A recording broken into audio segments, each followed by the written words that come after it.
서로 축복하겠습니다. 당신이 예배자입니다. 하나님께 주목받는 예배자가 됩시다. 할렐루야.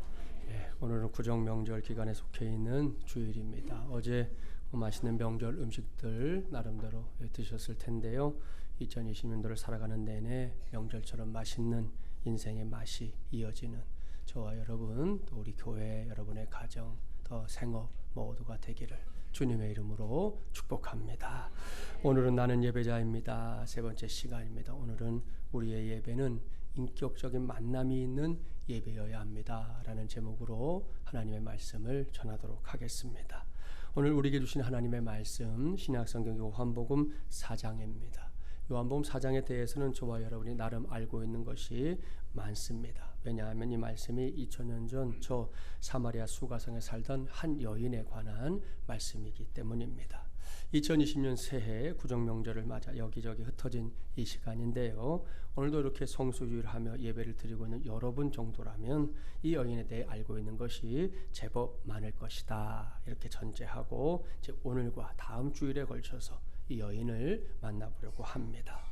수가성에 살던 이 여인, 어떤 여인인지 아시죠? 우리식으로 요약해서 먼저 말한다면 뭔가 인생이 꼬여도 단단히 꼬인 여인입니다.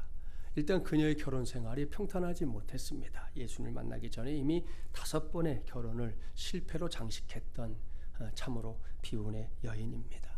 예나 지금이나 이런 경우에 당사자에게 좋은 평판이 있을 리가 없습니다. 손가락질, 조롱, 무시, 외면, 요즘에 우리 사회에서 흔히 하는 걸로 하면 왕따 등등의 일들이 늘 따라다녔을 겁니다. 그래서 이 마른 목을 축여줄 우물물을 기르러 오는 것조차 사람들의 왕래가 많은 시간이 아닌 대부분의 사람들이 낮에 너무 뜨거우니까 이제 낮잠을 자는데 낮잠에 깊이 빠져 있는 시간을 이용해야 했습니다. 이렇게 이래저래 심란한 마음으로 하루하루를 살던 여인이 예수님을 만나게 된 건데요. 저는 이 대목에서 그동안과는 좀 다른 관점에서 예수님과 이 여인의 만남을 살피게 됐습니다. 저는 지금까지 설교자로서 이 본문을 가지고 여러 차례 설교했었습니다. 저만이 아니라 다른 설교자들을 통해서도 이 본문을 가지고 설교하는 거 여러분도 들어본 경험들이 있을 겁니다. 이 말씀에 근거한 우리에게 익숙한 복음 찬송도 있잖아요. 우물가의 여인처럼 난 구했네. 오늘 1부와 2부 시간에는 이 찬양대가 찬양하는 그 시간에 이 찬송으로 하나님께 또 영광을 돌려드리기도 했습니다. 아무튼 이렇게 이 본문을 여러 차례 보고 또 읽고 설교했던 전데요. 그동안 놓치고 있었던 사실 한 가지가 있었습니다. 흔히 본문으로 설교하는 설교자들이 이 말씀을 수가성 여인이 물을 기르러 왔다가 예수님을 만난 것이다 이렇게 이해하곤 합니다. 저 역시 기본적으로 그런 생각을 갖고 있었습니다. 그런데 오늘 주신 말씀, 그러니까 본문 1절 이하의 말씀을 쭉 묵상해 보니 좀 다른 점이 있더라는 거예요. 만일 이 본문이 5절 말씀부터 시작된 거라면 지금까지 우리가 생각하는 것이 맞습니다. 여인이 물을 기르러 왔다가 예수님을 만났다는 거 말입니다. 그런데 오늘 말씀 보니까 아니죠. 1절부터 4절까지 무려 4절의 말씀이 그 앞에 정확하게 기록되어 있습니다. 그래서 오늘은 그 말씀의 의미를 먼저 살피는 게 순서다 이렇게 생각했습니다. 이를 염두에 두고 본문 1절부터 4절까지의 말씀 우리 함께 봉독해 보겠습니다. 1절부터 4절입니다. 예수께서 제자를 삼고 세례를 베푸시는 것이 요한보다 많다 하는 말을 바리새인들이 들은 줄을 주께서 아신지라. 예수께서 친히 세례를 베푸신 것이 아니요 제자들이 베푼 것이라. 유대를 떠나사 다시 갈릴리로 가실새 사마리아를 통과하여야 하겠는지라. 아멘. 사랑하는 마주문제랑 가족 여러분, 무슨 말씀일까요? 이런 말씀입니다. 당시 예수님이라면 고개를 절레절레 흔들던 사람들 중에 한 부류가 바리새인들이었습니다. 그런데 이 사람들이 예수님께서 이 사람 저 사람을 제자로 삼고 또 세례를 베푸셨는데 그것이 세례 요한보다 많더라. 이런 새로운 정보를 이제 접수했다는 겁니다. 물론 예수님이 직접 세례 준 사람이 아니라 제자들이 준 것인데 사람들이 그렇게 알려줬다는 거죠. 그들은 이 정보를 놓고 왜 세례 요한보다 예수님이 세례를 더 많이 주는지 그것에 대해서 심각한 논쟁을 벌였을 겁니다. 틀림없습니다. 이 바리새인들은 논쟁하는 걸 너무 좋아하거든요. 그때 예수님 어떻게 하십니까? 사실 우리만 같아도 어디선가 내 이름이 오르내리고 있다 그러면 극도로 신경을 쓰거나 어떻게든 자기 변호를 하려고 달려들 겁니다. 내 이름이 불필요하게 사람들의 입에 오르내리는 것도 싫고 또 내가 억울한 처지에 놓이는 것도 싫기 때문입니다. 이것이 인지상정일 텐데요. 예수님은 그런 논쟁에 대해서 눈꼽만큼의 관심도 두지 않습니다. 방금 말씀 봉독했지요. 예수님은 그런 일에 전혀 개의치 않고 있습니다. 그야말로 뭐가 짖어도 기차는 달린다는 식으로 그런 소식을 듣자마자 예수님은 바로 유대 땅을 떠나십니다. 이게 무슨 의미냐?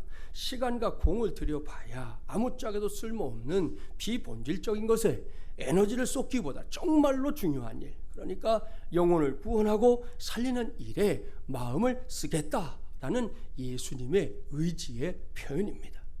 이러한 예수님의 생각, 2020년에 우리 살아가면서 우리도 꼭 배워야 합니다. 본질과 비본질을 잘 분별하는 것 말입니다.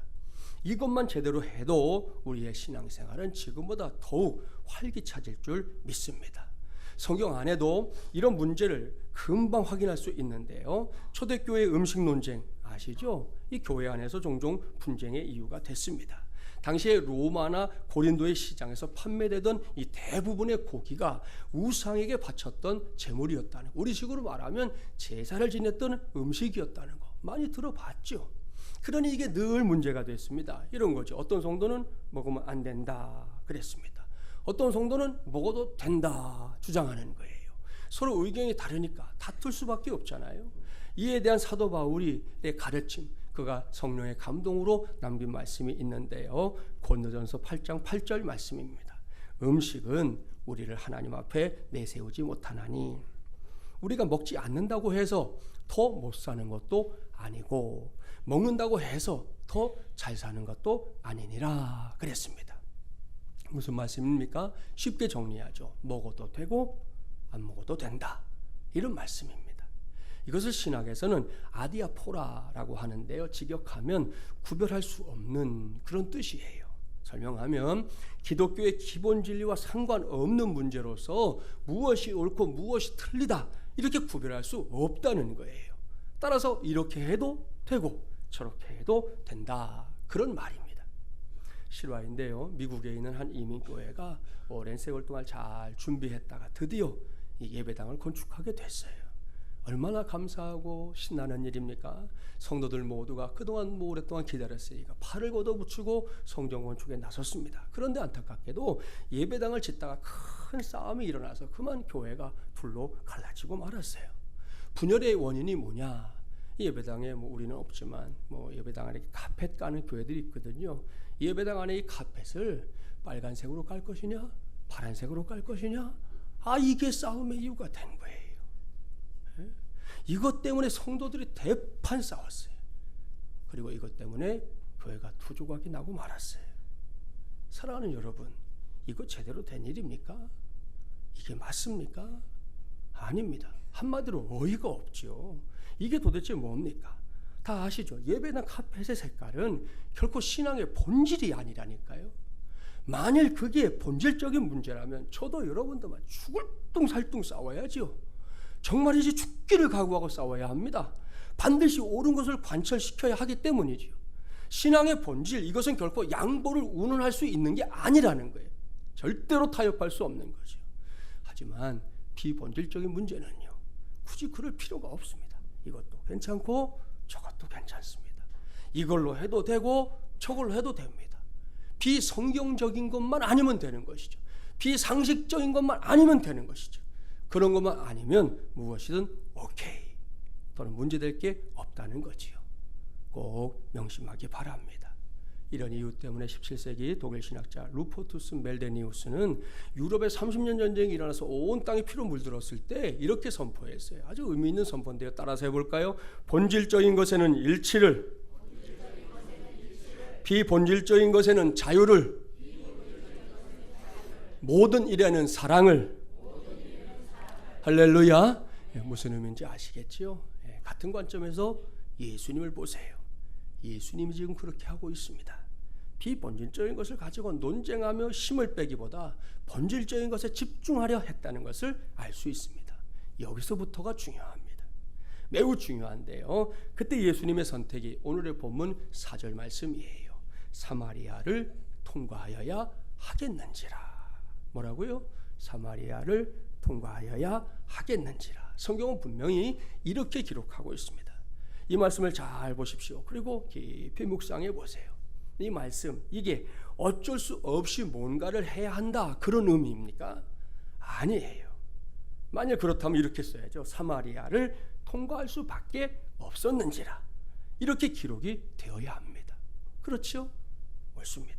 이건 지리상의 문제 때문에 피해갈 수 없어서 어쩔 수 없이 선택한 길, 그런 지리적인 의미를 설명하는 말씀이 아니에요. 사마리아를 통과하여야 하겠는지라. 이 말씀 속에는 분명한 의지가 담겨 있어요. 어찌하다 보니 일어난 우연, 이런 단어로 설명되지 않는 목표가 아주 선명하게 들어있다는 말씀입니다. 결론을 지어보면 이런 거예요. 반드시 사마리아에 가서 꼭 해야 할 일이 있기 때문에 그걸 위해서 나는 그곳에 가겠다. 이러한 예수님의 확고부동한 의지가 담긴 그런 말씀이 사마리아를 통과하여야 하겠는지라. 바로 이 말씀이라는 거예요. 여러분, 그래서 오늘은 이 말씀이 매우 중요합니다. 결코 이 말씀을 대충 보지 마세요. 이 말씀을 그저 그런 말씀이다 생각하지 마십시오. 언제든 어디서든 이 말씀을 읽을 때마다 결코 잊지 마세요. 이러한 예수님의 확고부동한 의지가 있었기 때문에, 그랬기 때문에 수가성 여인이 예수님을 만난 거예요. 수가성 여인이 그날 재수가 좋아서 하고 지난밤에 꾸었던 꿈자리가 너무 좋아서 예수님을 만났다? 어린 바람 풀을 수도 없는 이야기입니다. 결코 그런 게 아니라는 말씀이에요. 생각해 봅시다. 오늘 본문 9절 말씀에서도 분명하게 언급하고 있지요. 당시의 유대인들과 사마리아인들, 그들의 관계가 좋았습니까? 안 좋았습니까? 안 좋았어요. 안 좋은 정도도 아니에요. 원수보다도 못한 관계였어요. 왜?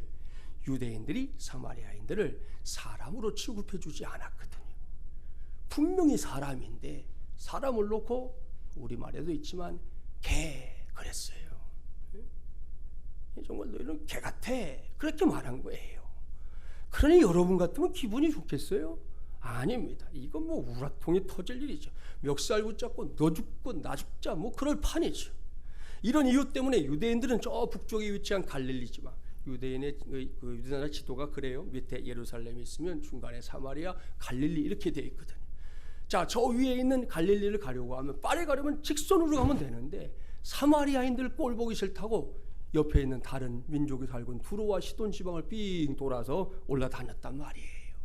그러니까 유대인들하고 사마리아인은 서로 얼굴을 맞댈 일도 거의 없고, 또 맞댄다 한들 말 건네는 거 있을 수가 없었던 거예요. 그러니까 예수님이 말 건네니까 화들짝 놀란 거예요. 아니, 당신은 유대인 남자인데 어떻게 사마리아 여자인 내게 말을 거냐 이거예요. 있을 수 없는 일이 일어났다 하는 반응을 성경에서 확인할 수 있는 겁니다.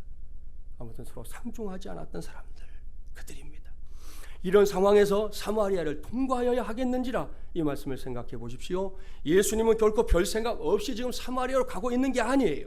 반드시 구원받아야 할 수가성의 이 여인을 만나기 위해서 민족적인 장벽, 도덕적인 장벽, 종교적인 장벽을 뛰어넘는 그런 큰 부담을 감수하겠다, 이렇게 생각하신 겁니다. 그리고 그 생각을 행동에 옮기고 있는 거예요. 그러니 이거 은혜입니까? 안 은혜입니까? 은혜지요. 100% 은혜입니다. 그리고 그 은혜의 결실이 뭐냐? 예수님과 수가성 여인의 만남입니다. 축복된 그 만남 말입니다. 사랑하는 마주물리랑 가족 여러분, 여기까지 제가 전한 말씀을 쭉 떠올려 주세요. 이젠 정리가 되잖아요. 여인이 우물물을 기르러 왔다가 예수님을 만난 겁니까? 예수님께서 이 여인을 만나기 위해 찾아오신 겁니까? 후자입니다. 100% 후자가 맞습니다. 그리고 이것이 저와 여러분이 오늘도 주제로 삼고 있는 우리의 예배, 이 예배의 시작이에요. 주님께서 나를 먼저 찾아오시는 것 말입니다. 주님께서 우리 한 사람 한 사람을 먼저 찾아오시는 것 말입니다. 그렇습니다. 결코 예배는 내 편에서 시작하는 게 아니에요. 예배는 철저하게 주님 편에서 시작되는 영적인 사건인 줄 믿습니다. 철저하게 그리고 일방적으로 주님으로부터 흘러나오는 은혜의 사건이라는 말씀이에요.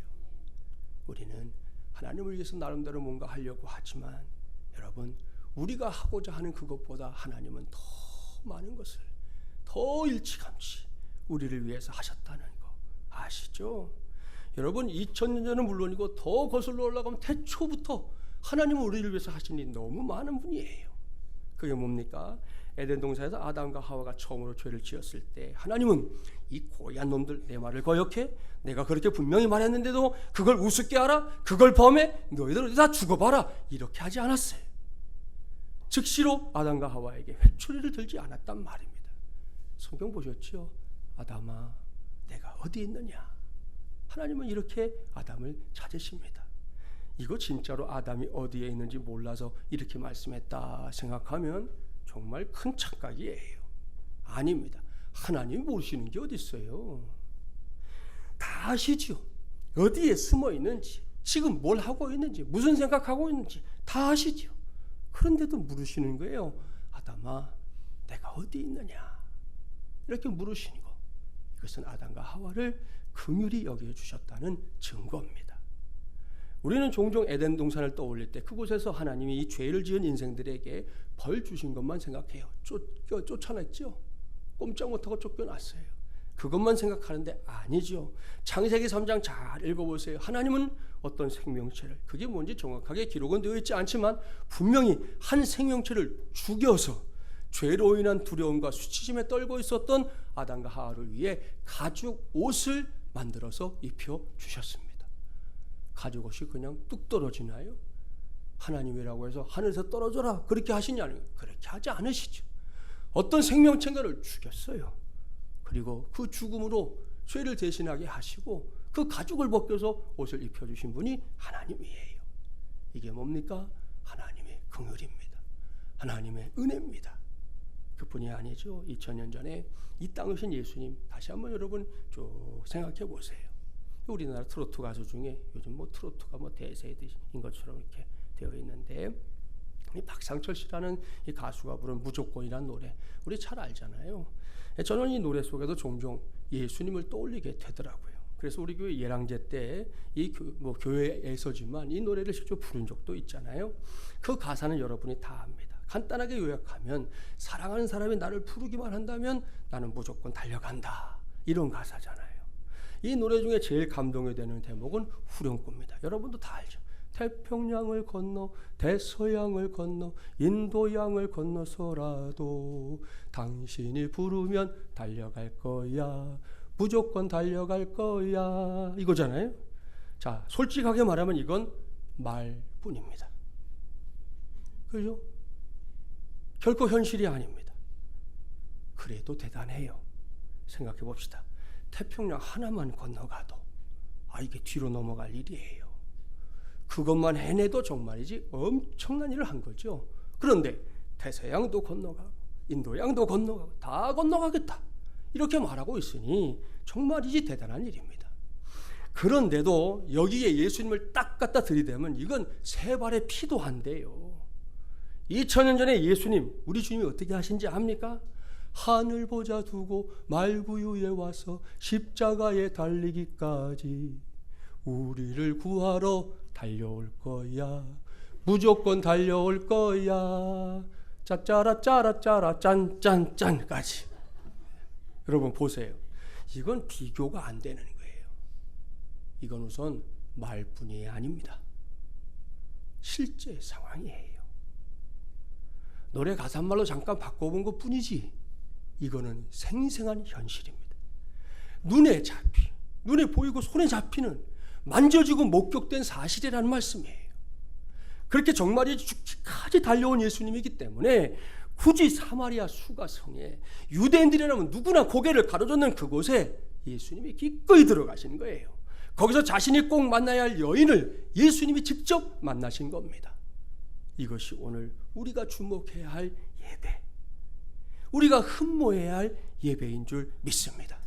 옳습니다. 주님과 수가성 여인의 만남처럼 그것과 똑같은 주님과 나의 만남, 그 인격적인 만남이 정확하게 자리매김되는 시간과 장소, 그것이 바로 우리가 하나님께 올려드리는 이 예배인 줄 믿습니다. 그런 예배의 주인공들 되어서 이 한 해를 살아간다면 우리 수가성 여인이 누렸던 그 복이 우리 모두의 것 되지 않겠습니까? 거기까지 우리 모두가 은혜에 거하게 되는 우리 하나님의 사람들 다 되기를 바랍니다. 여기서 다시 본문으로 가볼게요. 지금까지 말씀드린 대로 이 여인이 예수님을 찾아오는 게 아니라 예수님이 일부러 이 여인을 찾아가신 것이다 전제하고, 자, 본문 10절과 11절 말씀 함께 봉독합니다. 예수께서 대답하여 이르시되 만일 하나님의 선물과 또 내게 물 좀 달라 하는 이가 누구인 줄 알았더라면 내가 그에게 구하였을 것이요 그가 생수를 내게 주었으리라. 여자가 이르되 주여 물 기를 그릇도 없고 이 우물은 깊은데 어디서 당신이 그 생수를 얻게 사옵나이까. 두 절밖에 되지 않는 말씀인데도 다른 성경 말씀에 비해서는 좀 긴 내용을 담고 있어요. 이 말씀에서 대화의 초점을 찾아낸다면 그것은 목마름이라는 문제와 해결책, 이렇게 요약할 수 있을 거예요. 그렇죠? 오늘의 본문만이 아니라 이제 다음 주일에 우리가 이어서 살펴볼 말씀에서도 여인은 예수님을 향해 계속해서 자신의 목마름을 호소합니다. 목마름의 경험 여러분에게도 분명히 있을 거예요. 제가 한때 이 구강 건조증이라는 병 때문에 병원을 찾아갔던 적이 있었어요. 그때 의사 선생님 저하고 지금 꼬아보니까 20년 이상 이렇게 만난 선생님이신데, 아무튼 그 선생님이 처방을 해주시는 게 특별한 게 없어요. 제가 목사라는 걸 그 의사 선생님 아시거든요. 강남에 있는 어느 교회 안수 집사님이신 분이니까요. 이 선생님이 제가 이제 입 마른 것 때 얘기를 했더니 첫 번째 처방, 말을 많이 하지 마세요. 여러분, 이게 목회를 하라는 말이에요, 하지 말라는 말이에요. 제가 그랬죠. 지금 선생님, 제가 목사인 거 몰라서 지금 그러세요? 어떻게 하라는 겁니까? 그랬더니 목사님, 그러면 물을 자주 마시세요. 그거 외에는 뭐 달리 방법이 없습니다. 뭐 약이 있는 것도 아니고 물 자주 드시는 것밖에는 방법이 없고, 말 안 해야 되는데 말 안 하면 목회를 못 하실 테니까 물 자주 드세요. 그랬어요. 저는 정말이지 별것도 아닌 처방, 의술을 공부한 적이 없는 저도 얼마든지 내릴 수 있는 처방을 받아서 병원을 나서다가 문득 아주 지극히 단순한 진리를 한 가지 발견하게 된 거예요. 그것이 뭐냐? 목이 마르면 물을 마시면 되지요. 바로 이것이었어요. 그렇지 않습니까? 누구든지 목이 마르면 물을 마시면 됩니다. 기도에 참석한 성도들 보면 알 수 있어요. 새벽이 됐든 저녁이 됐든 기도회 전에 어떤 분은 아예 들어올 때 물 한 컵 딱 챙겨서 들어와요. 왜? 이분은 기도하다 보면 목이 마르게 될 걸 아는 거죠. 그럴 때 얼른 물을 마시려고 준비해 오는 것이죠. 그 외에도 뭐 체육대회를 하면서 선수가 됐든 응원을 하든 하다 보면 목이 말라요. 음식을 먹다 보면 목이 마를 때가 있어요. 어떻게 해야 돼요? 목이 마르면 물을 마시면 되는 거지요. 사막을 여행하는 여행객들은 이 단순한 진리를 온몸으로 경험합니다. 사막의 오아시스는 정말 여행객들에게 최고의 보물이에요. 일단 목이 타들어가 보십시오. 목이 타기 시작하면 억만금을 줘도 소용이 없어요. 당장 목말라 죽게 됐는데 그까짓 게 뭐냔 말이에요. 그 돈으로는 없는 물을 살 수 없습니다. 오로지 물만이 해결책이죠. 출애굽기 15장을 보세요. 홍해를 건너 수르광야로 들어간 이스라엘 백성들이 물을 먹지 못해 하나님께 부르짖는 장면이 나오는데요. 이런 사람들에게 훌륭한 보물을 갖다 줘 보십시오. 고대 광실을 지어다가 안겨줘 보십시오. 아이고 좋다, 그럴 사람 한 사람도 없어요. 여러분, 그때는 물 외에는 그 사람들을 살릴 게 없는 것이죠. 딱 한 가지, 오로지 물만이 필요한 것입니다. 사랑하는 마지못이란 가족 여러분, 예수님을 만난 여인의 관심사 역시 마찬가지였습니다. 그녀는 매우 퍽퍽한 인생의 주인공이에요. 여기를 가도 저기를 가도 멸시와 조롱만이 있는 그런 인생이었습니다. 그러니 어디 하나 마음 붙일 곳이 없어요. 스스로도 내 인생은 끝났다, 난 불행하게 짝이 없다, 난 발버둥 쳐도 이 처지를 벗어날 수 없다, 난 차라리 태어나지 않았으면 참 좋았을 인생이다, 이렇게 생각하며 그저 하루하루 연명하고 있는 거예요. 그 모든 것들이 여인의 목을, 그 영적인 목을 타들어가게 만들고 있었던 겁니다. 따라서 이제 남는 건 타들어가는 그 목마름을 해결하는 것, 그것뿐이었는데요. 이어지는 말씀을 보니까 이 여인이 자신의 목마름을 해결할 수 있는 길을 마침내 찾아내고 있습니다. 본문 13절 14절 말씀 함께 봉독합니다. 예수께서 대답하여 이르시되 이 물을 마시는 자마다 다시 목마르려니와 내가 주는 물을 마시는 자는 영원히 목마르지 아니하리니 내가 주는 물은 그 속에서 영생하도록 솟아나는 샘물이 되리라. 아멘. 할렐루야. 무슨 말씀입니까? 고민할 게 없습니다. 어렵지 않습니다. 오직 예수님만이. 그렇습니다. 오직입니다. 다른 그 무엇이 가능하다거나 다른 길들이 있을 수 있다 이런 게 아닙니다. 오직 예수님만이 수가성 여인의 타들어가는 목마름을 해결할 수 있는 유일한 방법이다. 이런 말씀입니다. 믿습니까? 할렐루야. 여러분, 이것이 예배입니다. 그리고 이것이 예배자가 누릴 수 있는 복 중에 으뜸된 복인 줄 믿습니다. 여기서 놀랍고도 너무나 감사한 것은 이 말씀이 단 하나의 토시도 바뀌지 않고 고스란히 우리를 향하고 있다는 사실입니다. 그렇습니다. 이 말씀은 결코 2000년 전 저 사마리아 수가성에 살던 그 여인에게 국한된 말씀, 그 여인에게만 주신 말씀이 아니에요. 이 말씀은 2020년 1월 26일 마지막 열람교회 주일 예배를 맞이하여 성수유일하며 예배드리고 있는 제게, 여러분 모두에게 단 한마디도 빠지거나 더함이 없이 그대로 100% 액면 그대로 선포되고 들려지는 하나님의 말씀인 줄 믿습니다. 다음 주일에 이제 뒷부분의 말씀 이어갈 예정이다 그랬는데요, 이날 예수님께서 수가성 여인에게 하려고 하신 거 다른 거 아니에요. 그녀를 예배자가 되게 하는 것이었습니다. 그것도 제대로 된 예배자, 성령 충만한 예배자, 하나님께서 주목하시는 예배자 말입니다. 그런 관점에서 예수님의 말씀과 그 마음을 좀 헤아려 보십시오. 예수님이 하려고 하신 건 다른 게 아니에요. 수가성 여인은 물론이고 오늘은 저와 여러분이 예배를 통해 생명 그 자체이신 하나님께 나아가게 하는 것입니다.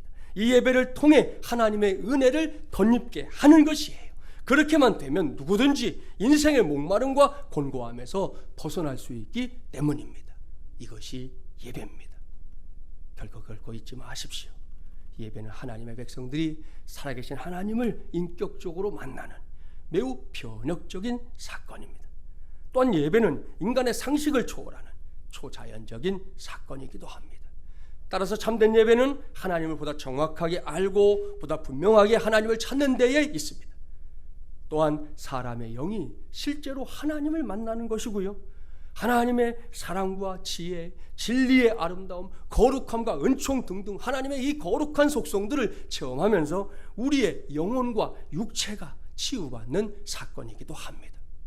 그렇기 때문에 이런 예배는 우리가 주먹 불끈 쥐고 어금니 꽉 깨물고 결심한다고 해서 가능한 게 아니에요. 단지 기대감만 갖고 이 자리에 앉아있다 해서 해결되는 게 아닙니다. 앞서 말씀드린 대로 주님께서 우리에게 오셔서 직접 찾아오셔서 참된 예배를 가로막는 모든 굴레와 제약들을 풀어주셔야만 합니다. 그러니 지난 1월 첫 주일에 이미 말씀드렸는데요, 우리 모두 어떠한 예배든 예배 자리에 나올 때 주여 우리의 예배를 살려주시옵소서, 이렇게 중보기도 꼭 해야 된다 말씀드렸지 않습니까? 그 은혜를 구하고 그 도우심을 구하고 모든 굴레와 제약들을 풀어주시기를 우리 편에서 먼저 구해야 하지 않겠냐는 것입니다. 꼭 구하십시오. 반드시 구하십시오. 여기서 하나님과의, 주님과 나와의 인격적인 만남이 시작될 줄 믿습니다. 미국 워싱턴의 한 교회 목사님에게 하루는 전화가 걸려왔어요. 전화를 한 사람은 가끔 그야말로 잊을만 하면 교회에 한 번씩 나오는 그런 교인이었대요. 그 사람이 말합니다. 목사님, 이번 주일에 대통령께서 우리 교회에 참석하신다는 소문이 있던데요, 사실입니까? 그때 목사님이 이렇게 대답했대요. 네, 성도님, 아직 확실치 않습니다. 하지만 예배 드릴 때 그 자리에 예수님께서 계시다는 사실만으로도 성도님이 예배에 참석할 이유는 충분하지 않을까요? 그렇게 대답을 해 주었어요. 목사님의 말씀을 들은 이 성도 할 말을 잃었다 그럽니다. 이 목사님이 그 교인에게 콕 집어서 가르쳐주고 싶어 했던 거 뭔지 여러분은 다 아시죠? 말씀을 마무리합니다. 오늘 계속해서 반복해서 말씀 전했어요. 예배는 하나님과 나와의 인격적인 만남이 있는 예배여야 한다, 이건 말입니다. 옳습니다. 따라서 예배는 오직 하나님께만 드려야 합니다. 하나님 외에 다른 요소에 우리의 관심이 집중된다면 그건 이미 실패한 예배입니다. 그런 관점에서 생각해 보면 가끔 이렇게 특별한 예배 있잖아요. 우리가 특별한 예배를 드릴 때 오히려 예배에 실패할 가능성이 있어요. 왜냐하면 그 특별이라는 것 때문에 하나님께 주목하는 것이 조금 덜해질 수 있는 가능성이 있거든요.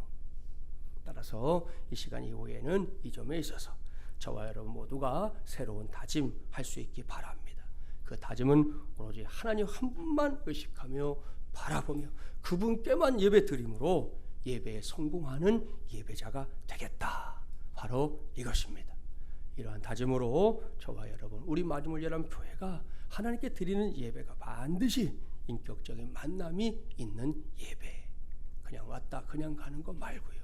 이 예배 안에서 주님과 나만의 은밀한 그런 만남이 있는 예배, 그런 예배가 되기를, 그래서 그 만남의 복을 마음껏 누리는 우리 모두 우리 교회가 되기를 주님의 이름으로 간절히 축원합니다.